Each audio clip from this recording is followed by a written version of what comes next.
మామూలుగా ఏదో ఒక ఉపమానంగా ఒక దైవాన్ని తీసుకుని దర్శనానికి వెళ్ళినప్పుడు తిరుపతి వెంకటేశ్వర స్వామి వారిని దర్శనం చేసుకోవడానికి వెళ్ళాము. అక్కడ మాత్రమే దేవుడు ఉండి ఇక్కడ మనం ఉండేది. అది పూర్తిగా దర్శనం లెక్కకు రాదు. దేనైతే అక్కడ దేవుడిగా మనం చూస్తున్నాం అదే ఈ మొత్తం వ్యాపించి ఉంది అనే వ్యక్తి ఉంటే అది దర్శనం అనేది. ఇది దేవుడు మరి ఉన్నది ఈ మధ్యలో ఉన్న గ్యాప్ ఏంటి? మధ్యలో ఉన్నదంతా కలిపి దేవుడు లెక్క మీ చేత ఏది చూడబడుతుందో అదంతా కలిపి దేవుడు అనే పేరుతో మనం చూస్తున్నాం. అన్నప్పుడు అది దర్శనం లెక్క వస్తుంది. పోతే నామరూపాలుగా ధరించి వచ్చింది దేవుడని చెప్తున్నారు కాబట్టి నామరూపాలుగా దర్శనం అవుతానే ఉందిగా మనకి.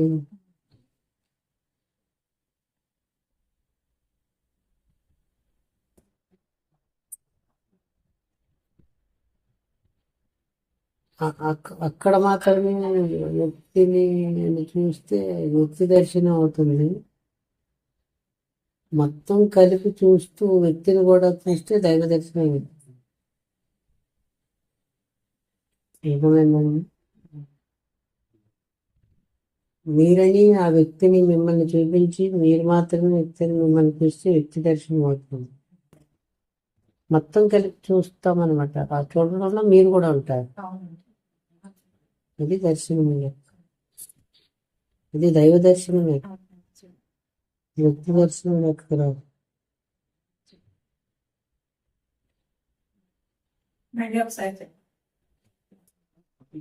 వ్యక్తులు కానీ దేవుడు కానీ ఏదైనా కానీ దేవుడైనా వ్యక్తిగానే రావాలి కదా, ఏదో విగ్రహ రూపంలో రావాలి. దర్శనం అనే దానికి అర్థం ఏమంటే దేన్నైతే మనం చూస్తున్నామో మొత్తం కలిపి చూడటం.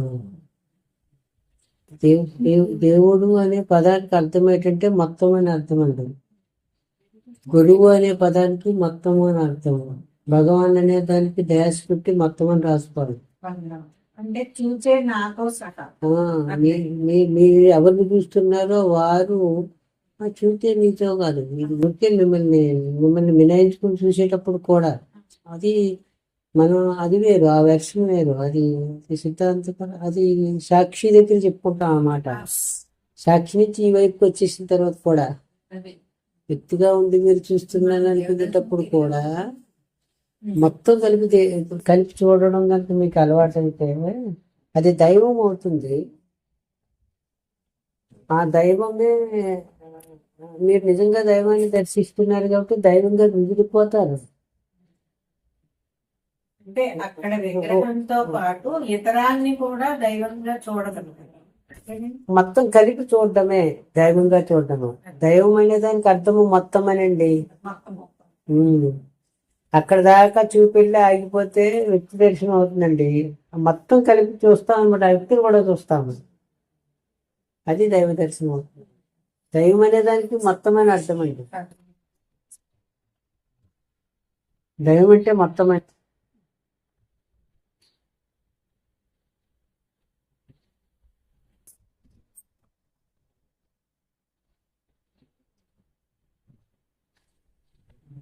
వ్యక్తి భావన ఉండదన్నమాట. నేను బాగుంది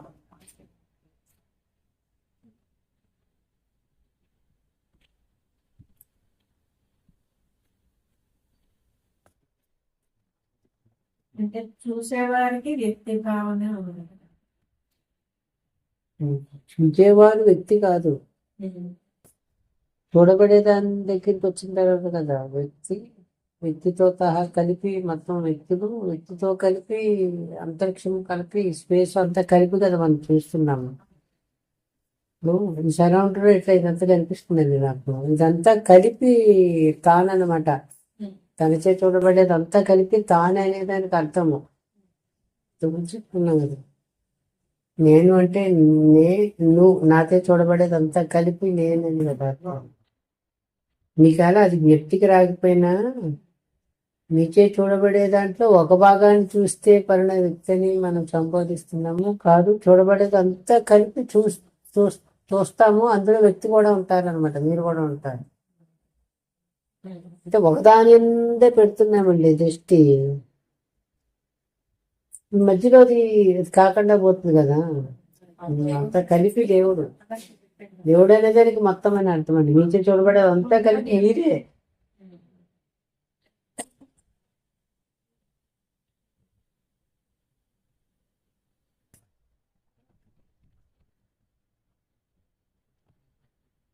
గురుగారు మాట చెప్పారు ఈ సందర్భంలోనే, వ్యక్తి వరకు వెళ్ళి అక్కడికి దృష్టి ఆగిపోతే వ్యక్తి లెక్కకు వస్తుంది. వ్యక్తిని దాటుకుని దృష్టి ఉండాలన్నారు.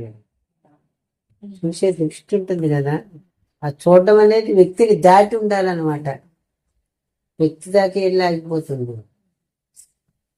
దాటి ఎప్పుడైతే మీరు చూడగలుగుతున్నారో మొత్తం కలిపి చూడడం లెక్కకు వస్తుంది. ఆ చూడడం అనేది చూడటమే కానీ చూడడం లెక్కకు రాదు. ఊరికే చూస్తారంతే. అదే సాక్షి, ఏమండి? అదే సాక్షి. ఆ, పేరు కూడా వస్తుంది. ఊరికే చూస్తారంతే, చూడటం అనేది జరుగుతుంది అంతే.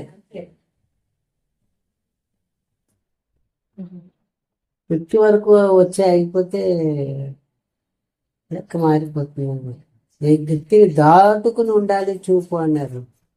వ్యక్తిని ఎప్పుడైతే దాటి మీ దృష్టి ఉన్నదో, వ్యక్తిని దాటి ఉన్న దృష్టి ఎక్కడి నుంచి స్టార్ట్ అయిందో దాన్ని చూస్తున్నట్టు లెక్క వస్తుంది. అంటే తననే తాను చూస్తున్నట్టు లెక్క వస్తుంది అంటారు.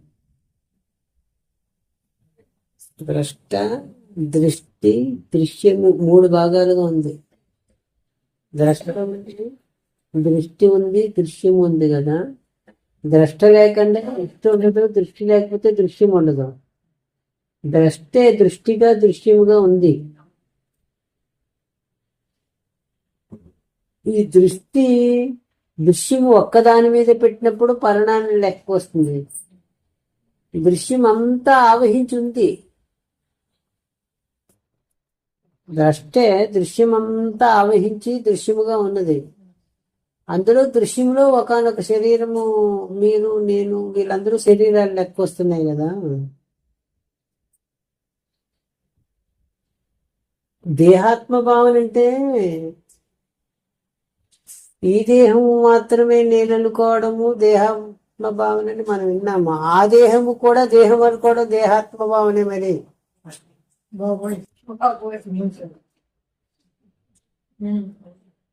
దాని నుండి బయటపడాలంటే మీ దృష్టి దృశ్యాన్ని దాటుకుని ఉండాలన్నమాట అండి.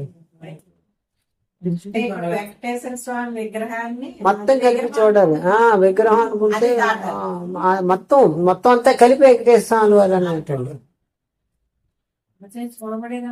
అంతా కలిపి సకలము అదంతా కలిపే దేవుడు వెంకటేశ్వర స్వామి వారు.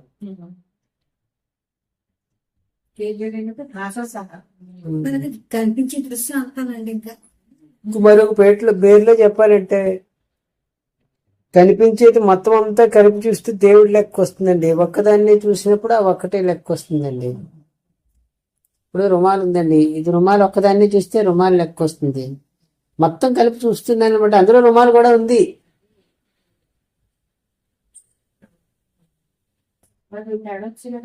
తేడా రాలేదు. మిమ్మల్ని ఎట్లా చూస్తున్నామండి. చూస్తున్నప్పుడు మీరు కనిపిస్తున్నారు, మీరు అందరూ కనిపిస్తున్నారు. వెనకాల కుర్చీ కొంత భాగం కనిపిస్తుంది, ఇంకా తెరల గిళ్ళ ఇవన్నీ కనిపిస్తున్నాయి, మీరు కూడా కనిపిస్తున్నారు. అంటే దృశ్యం మొత్తం అంతా కవర్ చేసుకుని మిమ్మల్ని కూడా చూస్తున్నాం అనమాట అండి. దాటుకుని ఉందనమాట. మీ దగ్గరికి ఆగిపోలేదు, బ్రేక్ అయిపోలేదు అక్కడ. మనం ఏమన్నా దాన్ని ఏమంటారంటే, ఇప్పుడు డాక్టర్లు ఉన్నారనుకోండి, ఒక కణాన్ని పరీక్షించేటప్పుడు దృష్టి దాని మీద పెట్టి కణలో ఎన్ని భాగాలు ఉన్నాయి, ఎన్ని మార్పులు ఉన్నాయి చెబితే అప్పుడు అది అవసరమే. మనం అలా చేయడం లేదు కదా, దైవ దృష్టి కదా మనకి కావాల్సింది, వ్యక్తి దృష్టి కాదు కదండి. ఆ కణం ఎలాగుంది అన్నప్పుడు దృష్టి దాని ఏందో పెట్టాలి. ఎన్ని భాగాలుగా ఉంది కాదండి, మన దృష్టి దైవ దృష్టి కదా కావాలంటున్నారు. మీకు దైవ దృష్టి ఎలాగవుతుంది? మొత్తాన్ని కలిపి చూస్తున్నాను నేను చెప్తూ మీకుంటారు. మొత్తాన్ని చూస్తున్నారు, మొత్తంలో భాగంగా వ్యక్తి, ఆ వ్యక్తి తాను అనుకోవడం ఎంత ప్రమాదకరమో మిమ్మల్ని కూడా మీరు పలానా అనుకోవడం కూడా అంతే ప్రమాదకరం అండి. ప్రమాదం ఇక్కడ లేకపోతే అక్కడ ఉండదు, అక్కడ లేకపోతే ఇక్కడ ఉండదు. అర్థమైందో లేదో మరి. అక్కడికే పరిమితం చేసేసారు కూడా. బాబా చరిత్రలో ఒక భక్తుడితో చెప్తాడు, నేను చూసేదంతా కలిపి నేను. అవును, నేననే దానికి అర్థమే చూడబడేదంతా కలిపి. ఏమో బాబా చెప్పారు లేదో మాకు తెలియదు మాత్రం అని చెప్పి చూసేసి చూడబడేదంతా కలిపి చూచేవారే చూడబడేదంతా కలిపి చూసేవారుగా ఉండదు. నేను అనేదానికి అదే అర్థం. పొట్టే అని కాదు, పొట్టే కూడా దాంట్లో భాగం, చూడబడే దాంట్లో భాగం.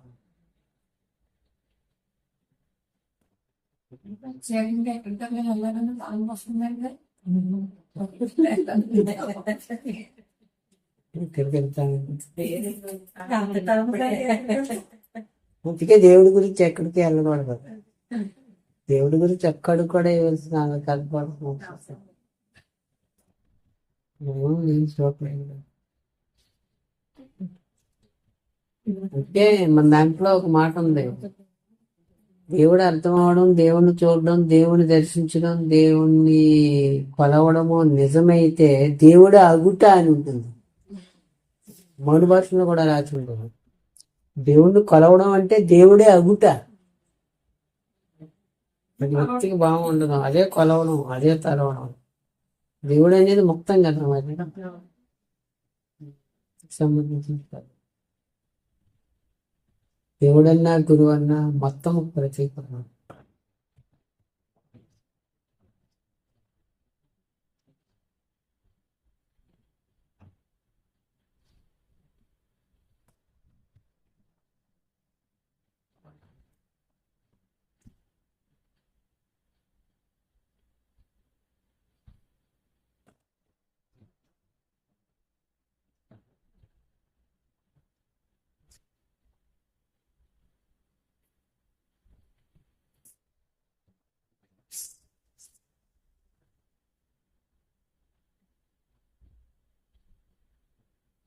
అదే మహాశివరాత్రి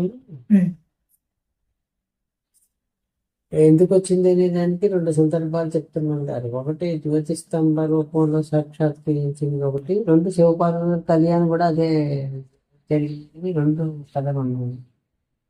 జ్యోతిస్తంభ రూపంలో దర్శించినప్పుడు ఆయన అనంతుడు కాబట్టి అండి, అనంతమైనటువంటి తత్వము స్థూల భాగము అనంతంగానే ఉంది, సూక్ష్మ భాగము అనంతంగానే ఉన్నదట. ఆ స్థూల భాగాన్ని వెతుక్కుంటూ పోయినటువంటి వారు బ్రహ్మని, సూక్ష్మ భాగాన్ని వెతుక్కుంటూ వరాహ రూపంలో విష్ణువు అని చెప్తారు. యుగాల పర్యంతం ప్రయాణం చేసిన సూక్ష్మ భాగము ఉండనే ఉందటండి, అది ఎంతో తెలియలేకుండా. అలాగే బ్రహ్మగారు కూడా పైకి వెళ్ళడం మొదలు, పైకి అంటే స్థూల భాగం అని అర్థం చెప్పారు కదా. ఎంత స్థూల భాగానికి పోయినా ఇంకొక అంత ఉంటుందట. అంటే మీరు ఎక్కడికో వెళ్ళారు, ఒక నక్షత్రం దగ్గరికి వెళ్ళారు, మళ్ళీ ఇంకొక అంత ఉంటుంది. మళ్ళీ అక్కడి నుంచి మళ్ళీ కొన్ని నక్షత్రాలు చూసుకుని మళ్ళీ అక్కడ ప్రయాణం చేసి కొన్ని వందల కాంతి సంవత్సరాలతో ప్రయాణమే భూమికి చేరుకుంటున్నాయని చెప్తున్నారు కదా. అంత దూరం ప్రయాణమే చూస్తే మళ్ళీ సృష్టి ఇంకొక అంత ఉంటుందటండి అక్కడికి. అలాగే ఉందట సృష్టి, సైంటిస్టులు కూడా చెప్పారు. అలా స్థూల భాగంలో ప్రయాణం చేసినటువంటి వారు బ్రహ్మగారు. సూక్ష్మ భాగంలో సూక్ష్మ భాగం కూడా సేమ్ అలాగే ఒక అణువు నిర్ణయించామనుకోండి, మళ్ళా అణువు నుంచి మళ్ళా ప్రయాణం చేస్తే ఇంకొక అణువు అనంత అణువు ఉంటుందటండి. అణోరణీయాన్ మహతో మహీయాన్ అనేది ఎట్లా చెప్పారంటే గురువుగారు,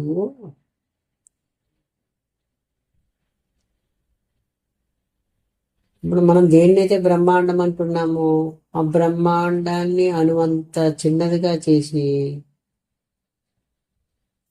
దేన్నైతే బ్రహ్మాండం అంటున్నామో ఆ బ్రహ్మాండాన్ని చిన్నదిగా చేసేస్తే ఆ చిన్నదిగా ఉన్న అణువుకి బ్రహ్మాండం ఎంత పెద్దదిగా ఉంటుందో అంత పెద్దదిగా ఉందటండి బ్రహ్మాండము. అంటే మన బుద్ధికి అందనంత మాటలుగా ఉన్నది. ఇప్పుడు బ్రహ్మాండానికి బ్రహ్మాండంగా కనిపిస్తుంది అంటున్నారు కదా. బ్రహ్మాండానికి బ్రహ్మాండంగా కనిపించడం అంటే బ్రహ్మాండాన్ని అనువంత చేయమన్నారు. అనువంతగా ఉండి చూస్తే బ్రహ్మాండం ఎంత పెద్దదో అంతది మన మనకే అందడం లేదు. ఇప్పుడు ఉన్న సైన్స్కే అందలేదు.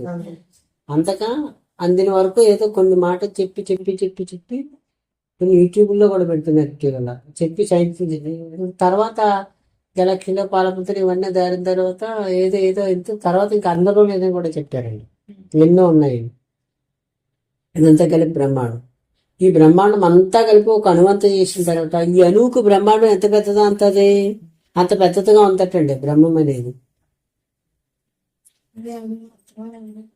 బ్రహ్మాండానికి అప్పుడు బ్రహ్మాండం అయినట్టే కదా లెక్క. బ్రహ్మాండం చిన్నదిగా చేసినటువంటి బ్రహ్మాండానికి ఈ బ్రహ్మాండం ఎంత పెద్దదిగా ఉన్నదో అంత బ్రహ్మాండం కనిపిస్తుందట. మళ్ళీ ఇంకొక అంత కనిపిస్తుందటండి ఈ అణువుగా ఉన్న బ్రహ్మాండానికి. అణువు రణీయ అని అంటే అణువుకు మళ్ళీ అణువు అంతా ఎట్లా కనిపిస్తుందంటే గురువు గారు చెప్పారు, స్వయంగా చెప్పిన మాట. అణువు ఉంది కదా, అణువు అని మనం దేన్ని అంటున్నామో దాన్ని బ్రహ్మాండం అంతా ఎనలైజ్ చేయమన్నారు. ఆ బ్రహ్మాండం అంతా ఎనలైజ్ చేసిన దానికి అణువు ఎంత చిన్నదిగా అంతది అంత చిన్నది ఉందట అణువుకి. అణువుగా ఉంటే ఎలాగో చూడడం వీలు పడదండి. అణువుని పెద్దది చేశారు. ఎంత పెద్దది చేశారంటే బ్రహ్మాండం అంత పెద్దది చేసేసిన తర్వాత ఆ బ్రహ్మాండంగా ఉన్నదానికి అణువు ఎంత చిన్నదిగా కనిపిస్తుందో ఈ అణువుగా ఉన్నదానికి ఇంకొక అణువు అంత చిన్నదిగా ఉందట. అణువురణి అనే దానికి అర్థం అది చెప్పారు. అందు గురించి ఈ సూక్ష్మ భాగాన్ని పరిశీలన చేసుకుంటూ విష్ణువు ప్రయాణం చేశారు. ఈ బ్రహ్మాండ స్థూల భాగాన్ని ప్రయాణం చేసుకుంటూ బ్రహ్మగారు ప్రయాణం చేశారు. శివుడికి దానికి ఏదో కథ ఏదో సాక్ష్యాలు పట్టుకుని వచ్చి వీలుపడలేదనేది కథ సారాంశము. ఇద్దరికి వీలుపడలేదనేది సారాంశము. అందు గురించి అవాంగ మానసిక వచ్చడం అని చెప్పేశారు. మాకు తెలియలేదు అంతూ ధైర్యం అని చెప్పేసి అని ఊరికి నమస్కరించి ఊరుకుంటే సరిపోతుంది అనమాట. తెలియబడదని చెప్పడం టోటల్గా ఇద్దరు కలిపి తెలియదనే విషయం చెప్పారు. నువ్వు తెలియదనే విషయం తెలుసుకోవడానికి పెద్ద పరిశోధన అవసరం ఉండదు. కానీ తెలుసుని చెప్పాలంటే ఇంత పరిశోధన చేయాలి. బ్రహ్మగారు ఎంత పరిశోధన చేయాలి అంత చేయాలి. స్థూల భాగంలో సూక్ష్మ భాగంలో కూడా విష్ణుమూర్తి ఎంత ప్రయాణం చేశారు అంతా చేయాలి. ప్రయాసపడి చేసి సాధించింది ఏమంటే తెలియదనే విషయం తెలిసి సాధించారు. కాబట్టి ఇప్పుడు మనం ఆ విషయాన్ని గుర్తించి నీ గురించి నాకు తెలియదని నమస్కారం ఎందుకంటే మనం బయటపడిపోతున్నాం కదా దాని నుండి. ఈ ఆద్యంతములు మాకు తెలియదు అని నమస్కరించామన్నమాట. ఈశ్వరుని యొక్క ఆద్యంతములు మనకు తెలియదని నమస్కరించుకుంటే తెలుసు అని ఎట్లా చెప్తాము? తెలిస్తే బ్రహ్మగారికి తెలుసుంటారు కదా, అయితే విష్ణుమూర్తికి తెలుసుంటారు కదా. వాళ్ళే చెప్పేది కదా తెలుసు అని. వాళ్ళే తెలియదని చెప్తే మన పరిస్థితి ఏంటి? తెలియదనే కదా చెప్పాలి. కాబట్టి తెలియదనే విషయాన్ని మీరు తెలిస్తే అప్పుడు తెలియవలసింది ఏదో కొంత గొప్ప తెలిసినట్టు లెక్క. మీకు ఏదైనా కొంచెం తెలిసింది అంటే తెలియదనే విషయాన్ని తెలుసుకోవడము. తెలిసిన ఎట్లా చెప్తారు? తెలిసిన వాళ్ళు ఎవరు లేరు సృష్టిలో. ఉంటే వాళ్ళే చెప్తారు కదా, విష్ణుమూర్తే చెప్తారు కదా నాకు తెలిసిపోయిందని. కాబట్టి తెలియదనే విషయాన్ని గుర్తించి తెలిసి ఉండుట తెలియదు అని ఉండుట తెలిసిన దానికి అర్థము తెలుసు అనడము కాదు. ఒకవేళ పొరపాటు తెలుసు అని అంటే బ్రహ్మగారి లాగా తెలియదని అర్థం నీకు.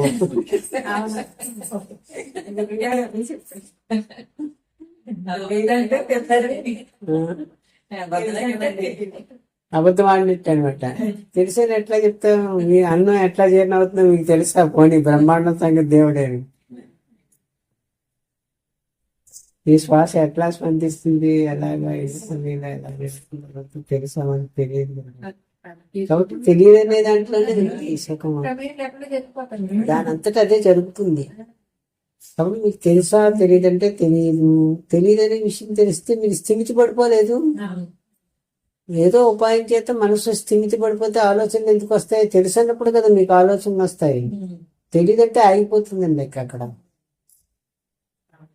తెలిసని గుర్తిస్తే ఆగిపోతుంది.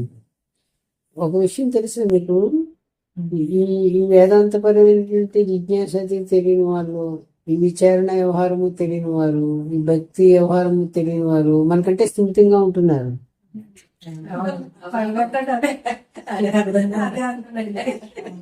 ఎందుకు స్థిమితంగా ఉంటున్నారు? వాళ్ళకి ఎక్కడి నుంచి వచ్చింది ఆ స్థిమితంగా? తెలియదని ఉండుంటే. ఇంకా ఇంకా ఇంకా చిన్నగా చెప్పుకుందాం. మానవేతర ప్రాణులన్నీ కూడా మనకంటే స్థిమితంగా ఉంటున్నాయి. అవి ఎందుకు స్థిమితంగా ఉండగలుగుతున్నాయి? మనంత స్వేచ్ఛ దానికి లేదు కదా. తెలుసు తెలియదు గొడవ లేకుండా ఉన్నాయి, హాయిగా ఉన్నాయి. తెలుసు తెలియదు అనేది ఎప్పుడైతే లేదో అప్పుడు స్థిమితం వచ్చేస్తుంది. ఈ స్థిమితాన్ని పాడు చేసింది ఏంటంటే తెలుసని తెలియదని ఇందులో ఊగిసలాడుతుంది మనసు. అప్పుడు స్థిమితాన్ని కోల్పోతాం అనమాట, మనసు కోల్పోతుంది. తెలియదనే విషయం మీరు గుర్తించేస్తే స్థిమితి పడిపోతారండి. అంతే సూత్రం. ఎలాగా తెలియదని వాళ్ళు చెప్పేశారు. సకల వేదములు నీ సన్నిధిలో సాగిలి మృక్కెర అనిరాచన.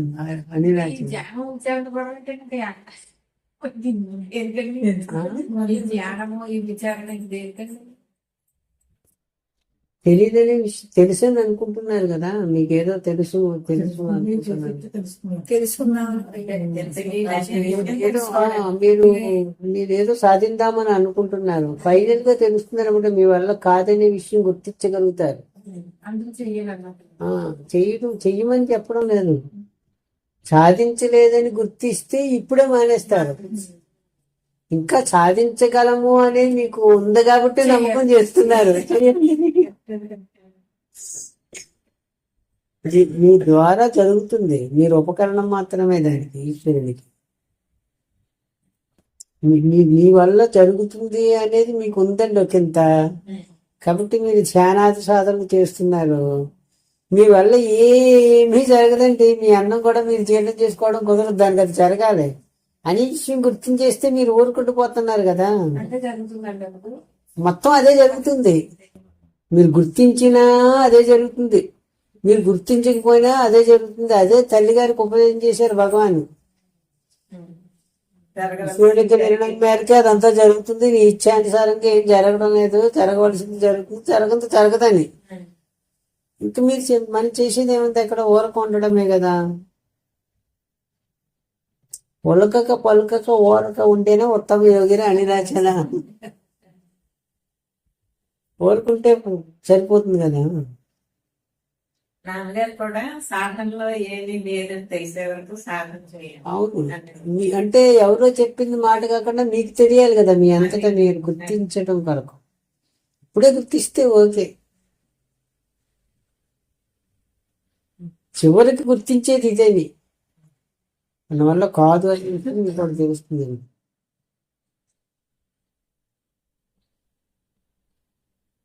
మన వల్ల కాదు అని తెలిసి ఊరక ఉంటూ ఉన్న వారినే మన యోగులు, జ్ఞానులు, మహనీయులు అంటున్నాము. మన వల్ల కాదని ఆగిపోయారు అంతే. ఆగిపోయిన తర్వాత ఏది ఉండదో అదే ఉంటుంది. మన వల్ల కాదంటే ఇది ఆగిపోతుందండి. కాదు అనేది మనస్సే కదా. మనస్సే కదా అన్నిటినీ తెలుసుకోవడానికి ప్రయత్నం చేస్తుంది. మనస్సు ఆగిపోతుంది అనమాట. మీకు కాదనే విషయం పూర్ణంగా గుర్తించుటే సరెండర్ అవడం అనే దానికి అర్థము. శరణాగతి చెందడం అంటే అర్థం ఏంటండి? నీ ఇచ్చి మేరకు అంతా జరుగుతుంది. అంటే ఊరకు ఉండడం అన్నా శరణాగతి చెందడం అన్నా రెండింటి అర్థం ఒకటే. సొమ్మాయిరు అన్నా ఊరకు ఉండుట, ఉలుకక పలుకక ఊరక ఉండుట సొమ్మాయిరు. ఊరకుండుట అంటే నీ ఇచ్చి మేరకే జరుగుతుంది, నాకేం తెలియడం లేదని ఊరకుండిపోవడం అనమాట అండి.